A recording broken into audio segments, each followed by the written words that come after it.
Hello friends, welcome back to RGM online classes. RGM education YouTube চ্যানেলের 8 PM অর্থাৎ রাত 8টা থেকে আমরা যে সিজিপি ক্লাসটা করছি বা বলতে পারো আপার প্রাইমারি টেটের জন্য যে আমরা প্রস্তুতি ক্লাসটা করছি, সেই আপার প্রাইমারি টেটের আজকে আমরা আরও একটি ক্লাস নিয়ে এসেছি, যেটা হচ্ছে ভাইগটস্কির জিপিডি স্ক্যাফোল্ডিং অ্যান্ড এমকেও যে থিওরিটা রয়েছে, সেই থিওরির মধ্যে কোন কোন বিষয়গুলো আমরা করব এবং তার পাশাপাশি এখান থেকে যে প্রশ্নগুলো বিগত যে টেট পরীক্ষা এবং সিটেট পরীক্ষা এবং অন্যান্য যে রাজ্যের টেট পরীক্ষাগুলোতে এসেছিল, সেই টপিকগুলোকে নিয়েই আজকে এখানে ডিসকাসটা করব। এবং তোমরা যারা যারা রিভিশন এখনো করোনি এই টপিকটা, আজকের ক্লাসটা করলে সেটা রিভিশন যেমন তোমাদের হয়ে যাবে, তার পাশাপাশি আইডিয়াও হয়ে যাবে ঠিক কী ধরনের প্রশ্ন পরীক্ষাতে আসে। ঠিক আছে, তো আজকে যেটা আমরা করছি ভাইগটস্কির জিপিডি স্ক্যাফোল্ডিং অ্যান্ড এনকেও। তো কি রয়েছে আজকে প্রথম প্রশ্নটা একটু দেখে নেব। আমি একটু জুম ইন করে দিচ্ছি প্রত্যেকের বোঝার সুবিধার জন্য। দেখো, প্রথম প্রশ্ন রয়েছে, ভাইগটস্কির শিক্ষাতত্ত্ব কোন ধরনের বা কোন ধারণার উপর ভিত্তি করে গড়ে উঠেছে? আমরা যখন এই লে ভাইগটস্কির কথা পড়ি, আমি বারংবার একটা কথা বলছিলাম যে যা পিয়াজে, লে ভাইগটস্কি আর লরেন্স কোহলবার্গের ক্লাসটা আমরা আগামীকালই করব।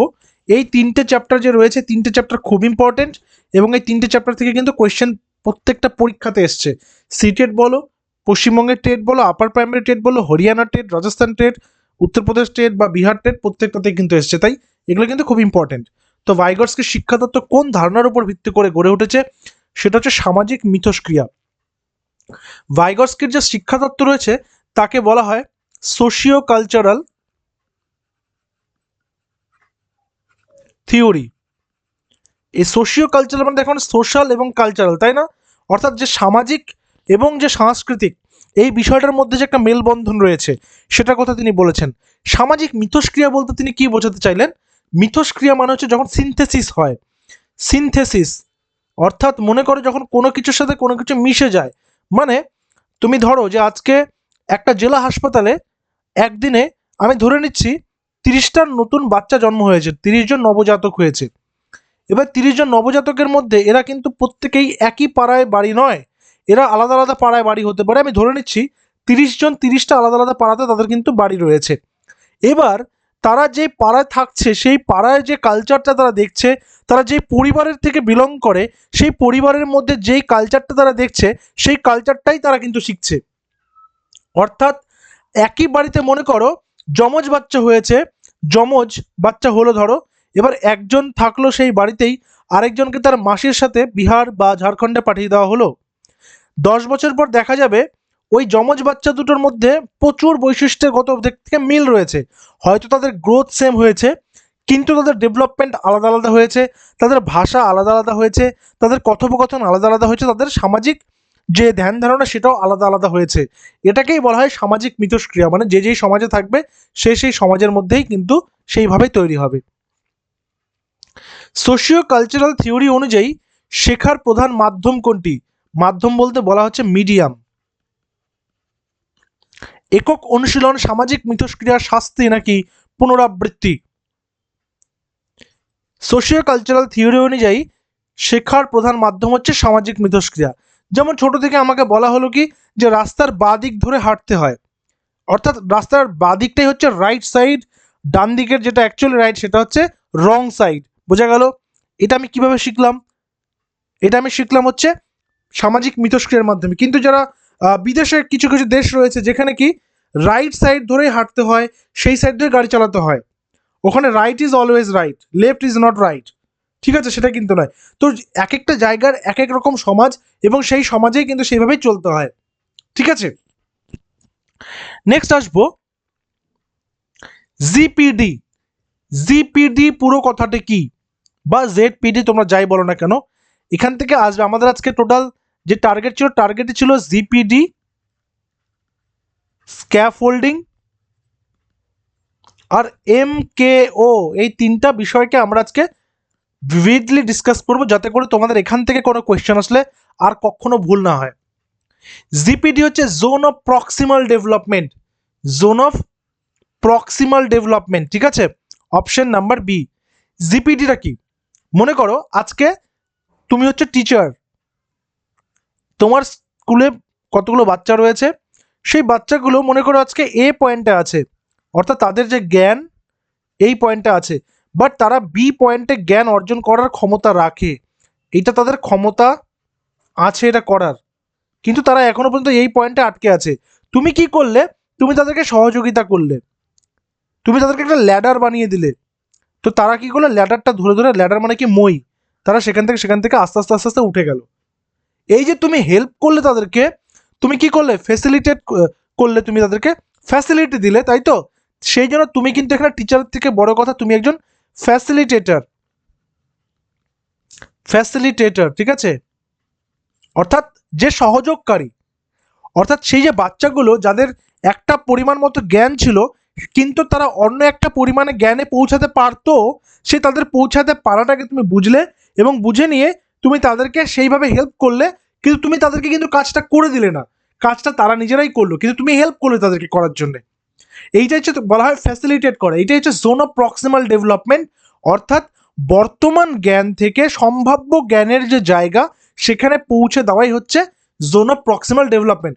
ভাইগটস্কির এই জোন অফ প্রক্সিমাল ডেভেলপমেন্ট কিন্তু খুবই একদম বলতে পারো আলোচিত একটা বিষয়। এরপরে আসবো জিপিডি বলতে কি বোঝায়। শিক্ষার্থীর বর্তমান দক্ষতা, ভবিষ্যৎ সম্ভাবনা, সহায়তা নিয়ে যে কাজ করা হয়, একা করা অসম্ভব কাজ। আমরা দুটোর কথাই বললাম আগের কোশ্চেনে, তাই না? কিন্তু আসল বিষয় হচ্ছে সহায়তা নিয়ে যে কাজ করা। অর্থাৎ এই যে টিচার, তুমি যে ফ্যাসিলিটিস দিলে বাচ্চাটাকে, এই ফ্যাসিলিটিটা নিয়ে সে যে কাজটা করলো, সেটাই হচ্ছে জিপিডি, এবং সে এই বর্তমান দক্ষতা থেকে পৌঁছে গেল ভবিষ্যৎ সম্ভাবনার দিকে। তারপরে জিপিডি ধারণাটি প্রবর্তন করেছেন কে? বলো, তোমাদের জন্য এটা বলো। বলছি তো, এই যে ক্লাসগুলো আমি করাচ্ছি তোমাদের, এই ক্লাসগুলো তোমরা করলে এই টপিকগুলো একেবারেই তোমাদের কিন্তু ক্লিয়ার হয়ে যাবে ধারণা। আর পেডাগজিতে একটা জিনিস মনে রাখবে, যাদের ধারণা ক্লিয়ার আছে তারাই কিন্তু গেইন করবে, যারা মুখস্থ করে যাবে তারা কিন্তু বিপদে পড়বে। পেডাগজি ধারণা ক্লিয়ার করতে হবে। নেক্সট, স্ক্যাফোল্ডিং আসলে একটা নতুন টপিক। স্ক্যাফোল্ডিং শব্দটির অর্থ কি? দেখো, স্ক্যাফোল্ডিংকে যদি তুমি বাংলা দেখো, তাহলে দেখবে হচ্ছে মাচান। কি লেখা আছে? মাচান নির্মাণ, ঠিক আছে? এক কথায় বলা যেতে পারে স্ক্যাফোল্ডিং মানে হচ্ছে টেম্পোরারি সাপোর্ট। টেম্পোরারি সাপোর্ট কিরকম? আচ্ছা, আমরা প্রত্যেকে মিষ্টি কুমড়া বা লাউ গাছ দেখেছি না? কুমড়ো, আমি কুমড়ো লিখছি এখানে, ঠিক আছে? কুমড়ো গাছ দেখেছি। কুমড়ো গাছে মাটিতে হলো, এটা বিরুৎ জাতীয় গাছ তো। এবার কি হলো, ওই বাড়ির যে মালিক রয়েছে সে কি করলো, সে একটা মাচা তৈরি করে দিল, এই কুমড়ো গাছটা কি করলো, এখান থেকে উঠে গিয়ে উপর দিয়ে গেল, আর কুমড়োগুলো সব হয়ে হয়ে নিচে ঝুলে থাকলো, ঠিক আছে? এই যে কি করলো, যাতে করে কুমড়ো গাছটা নিজেকে আরো অনেক বেশি প্রসারিত করতে পারে এবং নিজের যে ফল, সেই ফলটাকে সম্পূর্ণভাবে সে দিতে পারে, সেই কারণে তাকে কি বানিয়ে দেওয়া হলো? একটা মাচা বানিয়ে দেওয়া হলো, একটা মাচান তৈরি করে দেওয়া হলো। এটা আমি জাস্ট একটা তোমাদেরকে প্রতীকী এক্সাম্পল দিয়ে বোঝানোর চেষ্টা করছি। স্ক্যাফোল্ডিংও ঠিক তাই। স্ক্যাফোল্ডিং হচ্ছে টেম্পোরারি সাপোর্ট, কথাটা একটু বোঝার চেষ্টা করবে। টেম্পোরারি সাপোর্ট প্রোভাইড বা প্রোভাইডেড বলতে পারো, provided by M K O. M K O মানে কি? এম কেও মানে হচ্ছে মোর নলেজেবল আদার। এম কেও মানে হচ্ছে মোর নলেজেবল আদার, মানে কি? মানে হচ্ছে যার জ্ঞান রয়েছে, যে তুমি যে টপিকটাতে আটকে গেছো বা যে বাচ্চারা যে টপিকটাতে আটকে গেছে, ওই জায়গা থেকে তাকে ওই সঠিক জ্ঞানটা দেওয়ার জন্য তাকে টিচার হেল্প করতে পারে, তার ফ্যামিলি হেল্প করতে পারে, সবচেয়ে বড় কথা তার সহপাঠীরা করতে পারে, যেটাকে আমরা পিয়ার গ্রুপ বলি। পিয়ার গ্রুপ করতে পারে, টিচার করতে পারে, বা যে কোনো এল্ডাররা করতে পারে। তাহলে এই যে পিয়ার গ্রুপ বা টিচার বা এল্ডার, যে ওই বাচ্চারা থেকে এই টপিকটা বেশি জানে, তাকে বলা হবে MKO, অর্থাৎ মোর নলেজেবল আদার, যে একটু বেশি জানে। তাহলে স্ক্যাফোল্ডিং হচ্ছে temporary support provided by MKO to facilities বা টু ফ্যাসিলিটেট লার্নিং। অর্থাৎ ওই শিক্ষাটা, ওই জ্ঞানটা পাওয়ার জন্যে যখনই মোর নলেজেবল আদার কেউ তোমাকে হেল্প করলো, সেটাই হচ্ছে তোমার স্ক্যাফোল্ডিং। বোঝা গেল বিষয়টা? তাহলে জিপিডি আর স্ক্যাফোল্ডিংটা বুঝলাম। জিপিডি হচ্ছে আজকে তোমার মধ্যে যে ক্ষমতা আছে সেই ক্ষমতা থেকে তোমার যে ক্ষমতা পৌঁছানোর দক্ষতা আছে তোমার মধ্যে সেখানে পৌঁছে দেওয়া হচ্ছে জিপিটি। আর স্ক্যাফোল্ডিং হচ্ছে কেউ একজন নলেজেবল পার্সন যে সেই বিষয়টা ভালো বোঝে, সে তোমাকে কি করলো, হেল্প করলো বোঝার ক্ষেত্রে, তারপর তুমি সেটা বুঝে গেলে, সেটা হচ্ছে স্ক্যাফোল্ডিং। তাহলে আমরা স্ক্যাফোল্ডিং, জিপিটি আর এমকেওটা বুঝলাম, তাই তো? তাহলে এখানে সঠিক উত্তর হবে অপশন নাম্বার বি, ধাপে ধাপে সহায়তা করা। ঠিক আছে, নেক্সট আসবো, স্ক্যাফোল্ডিং প্রধানত কার দ্বারা প্রদান করা হয়? আচ্ছা, তোমাদের প্রত্যেকে জানিয়ে রেখে আমাদের আরজিএম এডুকেশনের সম্পূর্ণ তত্ত্বাবধানে কিন্তু আপার প্রাইমারির ব্যাচে ক্লাস চলছে। তোমরা সেই ব্যাচে যুক্ত হতে পারো, অবশ্যই যুক্ত হতে পারো। তার জন্য আমাদের অফিসিয়াল হোয়াটসঅ্যাপ নম্বর 9564345236-এ তোমরা হোয়াটসঅ্যাপ করবে, আপার প্রাইমারি ব্যাচ কথাটা লিখে তোমাদেরকে সমস্ত ডিটেলস দিয়ে দেওয়া হবে। বাকি ব্যাচ সংক্রান্ত তথ্য এই ভিডিও ডেসক্রিপশনে তোমরা পেয়ে যাবে। স্ক্যাফোল্ডিং প্রধানত কার দ্বারা প্রদান করা হবে? বই, শিক্ষক বা দক্ষ ব্যক্তি, সহপাঠী নাকি যন্ত্র? সঠিক উত্তর শিক্ষক বা দক্ষ ব্যক্তি। আচ্ছা, এই সহপাঠীও কিন্তু দক্ষ ব্যক্তি হতে পারে। যেহেতু এখানে দক্ষ ব্যক্তি বললো, তাহলে এম কে ওটা আমাদের এখানে সাপোর্ট করছে, মোর নলেজেবল ওয়ান। তাহলে এটা কিন্তু অপশন নাম্বার বি হচ্ছে সঠিক উত্তর। স্ক্যাফোল্ডিং এর মূল লক্ষ্য কি? স্থায়ী সহায়তা করা, শিক্ষার্থীর স্বাধীনতা বৃদ্ধি করা, কঠিন কাজ বাদ দেয়া, নিয়ম মুখস্থ করা। স্ক্যাফোল্ডিং এর কাজ শিক্ষার্থীর স্বাধীনতা বৃদ্ধি করা। অর্থাৎ আমরা বারংবার একটা কথা তোমাদেরকে বলি, সেটা হচ্ছে বাচ্চারা যখনই অ্যাক্টিভ পার্টিসিপেন্ট হবে, অর্থাৎ প্রত্যক্ষ অংশগ্রহণকারী হবে, তখনই কিন্তু বাচ্চাদের মধ্যে জ্ঞানের বিষয়টা অনেক প্রস্ফুটিত হবে এবং তারা অনেক ভালোভাবে সেই বিষয়টা জানতে পারবে এবং শিখতে পারবে। তো স্ক্যাফোল্ডিং এর মূল লক্ষ্যই হচ্ছে শিক্ষার্থীদের স্বাধীনতা বৃদ্ধি করা, তাকে ফেসিলিটেট করা অবশ্যই, তাকে ফেসিলিটিস দেওয়া অবশ্যই, কিন্তু তাকে কাজটা করে দেওয়া নয়, তাকে হেল্প করা, তাকে সাপোর্ট দেওয়া, বাট কাজটা তাকেই করতে দেওয়া। জিপিডির উপরের সীমা নির্দেশ করে কি? জিপিডির উপরের সীমা কি নির্দেশ করে? শিক্ষার্থীর একা করার ক্ষমতা, শিক্ষার্থীর সম্ভাব্য উন্নয়ন, পূর্ব অভিজ্ঞতা নাকি বুদ্ধিমত্তা? এখানে উন্নয়ন মানে হচ্ছে আমরা যেটাকে বলি বিকাশ, বা যেটাকে আমরা বলবো ডেভেলপমেন্ট। তাহলে সঠিক উত্তর শিক্ষার্থীর সম্ভাব্য উন্নয়ন, বা তার মধ্যে যে পসিবিলিটি রয়েছে, সম্ভাবনা রয়েছে। জিপিডির নিচের সীমা কি নির্দেশ করে?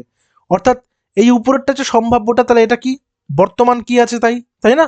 তাহলে শিক্ষার্থীর বর্তমান দক্ষতা কি? এবার ক্লিয়ার হয়েছে তো? যারা যারা প্রথম করছো ভাইগটস্কির জিপিডি, স্ক্যাফোল্ডিং আর এমকেও, বিষয়গুলো ক্লিয়ার হচ্ছে তো? অবশ্যই কমেন্ট করে কিন্তু জানাবে, ঠিক আছে? আমরা প্রশ্ন উত্তর আলোচনা করবো এবং তার পাশাপাশি বিষয়গুলোকেও ক্লিয়ারলি ডিসকাস করে নেব, যাতে করে আমাদের বুঝতে সুবিধা হয়। সোশিও কালচারাল থিওরি অনুযায়ী ভাষা কি? সোশিও কালচারাল থিওরি মানে লে ভাইগটস্কির থিওরিটা, এই অনুযায়ী ভাষা হচ্ছে যোগাযোগের মাধ্যম, শেখার প্রধান উপকরণ, কেবল প্রকাশের উপায় নাকি শাস্তির মাধ্যম?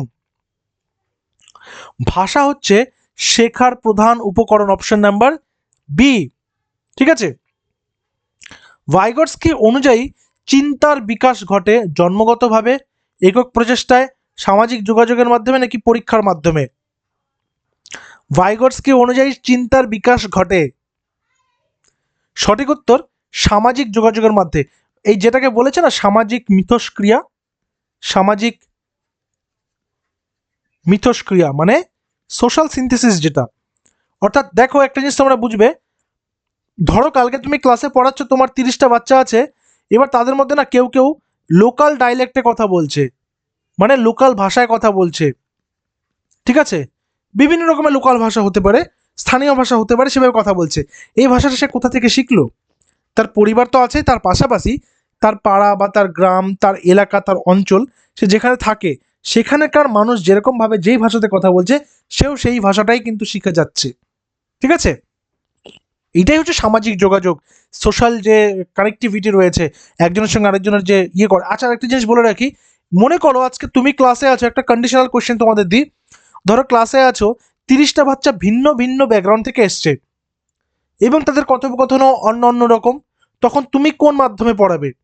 এখানে অবশ্যই অ্যান্সার হবে প্রত্যেকের জন্য গ্রহণযোগ্য যেই মাধ্যমটা রয়েছে, যেই ভাষাটা রয়েছে সেভাবে করাবো, এবং যাতে করে কাউকে আমি ব্যঙ্গ না করি সেই বিষয়টাও কিন্তু ধ্যান রাখবো। অনেকে আছে না যে কোনো একজন বাচ্চা একটা টোন নিয়ে কথা বললো, স্যার ম্যাম সাথে সাথে সেম টোনটাকেই নকল করছে, ইমিটেট করছে। এটা করলে তাকে কি করা হবে? ডিপ্রাইভ করা হবে। এটা কিন্তু করা যাবে না। স্ক্যাফোল্ডিং কখন সরিয়ে নেওয়া হয়? স্ক্যাফোল্ডিং কখন সরিয়ে নেওয়া হয় মানে সাপোর্টটা। কোন সাপোর্ট? টেম্পোরারি সাপোর্ট, তাই না? টেম্পোরারি সাপোর্টটা কখন সরিয়ে নেওয়া হয়? শুরুতেই? কখনোই নয়। শিক্ষার্থী দক্ষ হলে নাকি পরীক্ষার আগে? সঠিক উত্তর, শিক্ষার্থী যখন দক্ষ হয়ে যায় সেই বিষয়টাতে তখন সে সাপোর্টটা সরিয়ে নেওয়া হয়। জিপিডি ধারণাটি কোন শিক্ষার সঙ্গে বেশি সম্পর্কিত? মুখস্থ শিক্ষা মানে রোট লার্নিং। দেখো, রোট লার্নিং অপশনটা সব সময় বাদ যাবে, সব সময়। মুখস্থ কিন্তু করাই যাবে না। সহযোগিতামূলক শিক্ষা, একক শিক্ষা নাকি দূর শিক্ষা? কারেক্ট আনসার, সহযোগিতামূলক শিক্ষা। টেম্পোরারি সাপোর্ট বলছে বারংবার। নেক্সট, ভাইগটস্কির মতে শেখা এবং বিকাশের সম্পর্ক মানে লার্নিং আর ডেভেলপমেন্ট সম্পর্ক আলাদা? শেখা বিকাশের আগে ঘটে, বিকাশ আগে ঘটে নাকি সম্পর্কহীন? দেখো, আগে আমরা শিখবো, তারপর আমাদের ডেভেলপমেন্ট হবে। মনে করো আজকে 5 ফিট 7 ইঞ্চি একজন আছে, তার বয়স 20। একই রকম ভাবে ধরে নাও 5 ফিট 5 ইঞ্চি একজন আছে, ওরও বয়স 20। এইবার এই যে 20 বছর বয়সে এ রয়েছে, এ গতানুগতিকভাবে যেমন পড়াশোনা করেছে, মানে মাধ্যমিক, এইচএস, তারপর সে গ্র্যাজুয়েশন করছে, ঠিক আছে, বা গ্র্যাজুয়েট হয়েছে, কিন্তু এ কি আছে, এ না মাধ্যমিকটাও দেয়নি, ক্লাস 8-এর পর থেকে পড়াশোনা ছেড়ে দিয়েছে। তাহলে এবার একটা জিনিস দেখো, শিক্ষাগত দিক থেকে এর বিকাশ বেশি হয়েছে এর থেকে, কিন্তু এদের দুজনেরই তো বয়স সেম। অর্থাৎ আগে শেখাটা হবে, তারপরে বিকাশ, অর্থাৎ কে কতটা শিখতে পারছে সেই অনুপাতে তার কিন্তু ডেভেলপমেন্টটা হবে। সো শেখা বিকাশের আগে ঘটবে, শিখবে তারপরে বিকশিত হবে। মোর নলেজেবল আদার, কিছুক্ষণ আগে বললাম না, মোর নলেজেবল আদার মানে MKO বলতে বোঝায় শিক্ষক, সহপাঠী, অভিভাবক, সবাইকেই।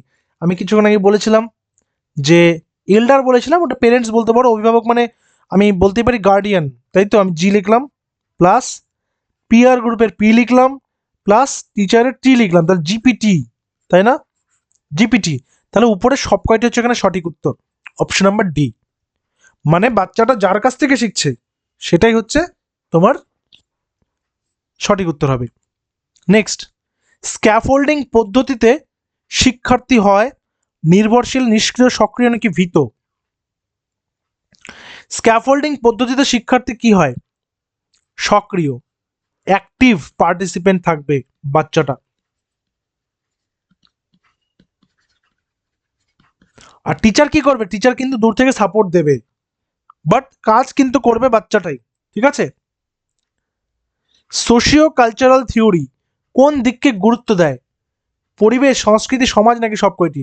আমরা কিছুক্ষণ আগে দেখলাম সামাজিক মিথস্ক্রিয়ার কথা।